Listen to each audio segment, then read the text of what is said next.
ગુજરાત સરકારના પારદર્શી વહીવટના અભિગમને વેગ આપવા માટે તારીખ 20/03/2026 ના ભુજ નગરપાલિકા દ્વારા વોર્ડ નંબર 7 થી 11 ના નાગરિકો માટે આજે સેવા સેતુ કાર્યક્રમનું સફળ આયોજન કરવામાં આવ્યું હતું.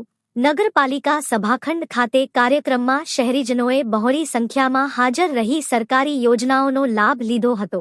એન્યુએલએમ શાખાના manager Shri Kishorbhai Rokha, manager Shri Dimpalben Trivedi, PMAY શાખાના social development expert Shri Dharmishthaben Prajapati તેમજ ક્ષત્રિય સમાજના અગ્રણી શ્રી મનુભા જાડેજાના વરદ હસ્તે દીપ પ્રાગટ્ય કરી કાર્યક્રમ ખુલ્લો મૂકવામાં આવેલ હતો. સરકારના વિવિધ વિભાગોના અધિકારીઓ અને કર્મચારીઓ એક જ સ્થળે 22 જેટલા સ્ટોલ રાખી સેવાઓ આપી હતી, જેમાં કુલ 55 જેટલી વિવિધ સરકારી યોજનાઓની સેવાઓનો લાભ નાગરિકોને ઘરઆંગણે પૂરો પાડવામાં આવ્યો હતો. સ્થળ પર જ પ્રશ્નોનું નિરાકરણ કરવામાં આવેલ હતો.